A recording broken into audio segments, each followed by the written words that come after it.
A little 8-year-old girl heard her mom and dad talking about her very sick little brother. All she knew was that he was very ill and that the family was out of money. They had to move to a small apartment next month because Daddy didn't have the money to pay for both the doctor bills and for their house payment. She heard her parents say that only a very costly surgery could save her brother, but that there was no one to loan them the money. She heard her daddy say, only a miracle can save Andrew. The little girl went to her bedroom and took the glass jelly jar from its hiding place in the closet. She poured all the change out onto the floor and counted it carefully, 3 times. The total had to be exact. No chance here for mistake. Placing the coins back in the jar, she slipped out of the back door and ran 6 blocks to the drugstore.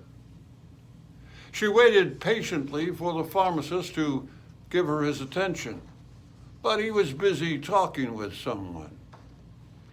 She shuffled her feet to make a scuffing noise.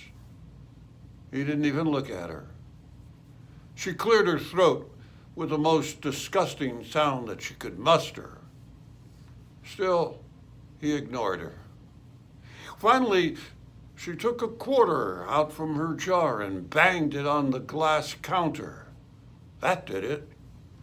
What do you want, little girl? The pharmacist asked in a rather annoyed tone of voice.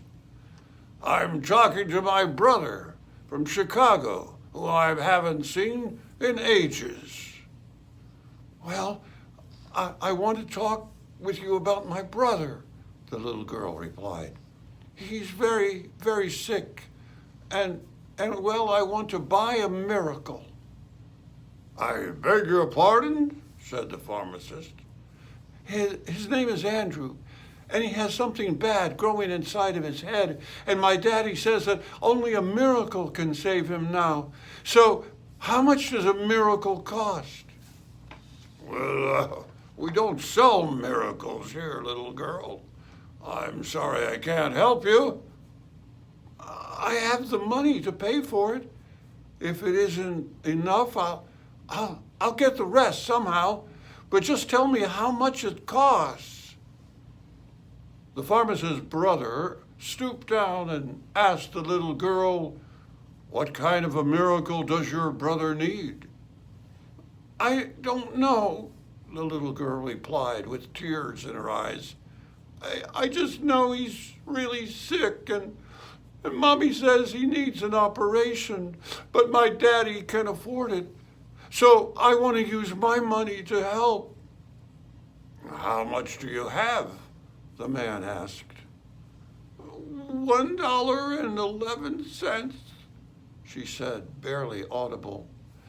And it's all the money I have, but I can get more if I need to. Well, what a coincidence, smiled the man from Chicago. $1.11 is the exact price of a miracle for a little brother. He took her money in one hand, and with the other, he took hold of her mitten and said, take me to where you live. I want to see your brother and meet your parents. Let's see if I have the kind of miracle that your little brother needs. That well-dressed man was Dr. Carlton Armstrong, a renowned surgeon specializing in neurosurgery.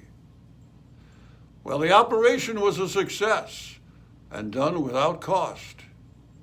It wasn't long before Andrew was home again and doing well.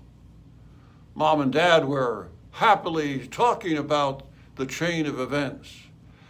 That surgery, her mother whispered, was a real miracle. I wonder how much a miracle cost. The little girl smiled to herself. She knew exactly how much a miracle cost. $1.11. By the way, this is a true story. And it reminds us that a miracle is not necessarily the suspension of natural law, but the confirmation that humanity does possess the capacity to show compassion and kindness to those in need. Perhaps you will have the chance to make a miracle for someone today. I'm Larry Johnson. Stay well.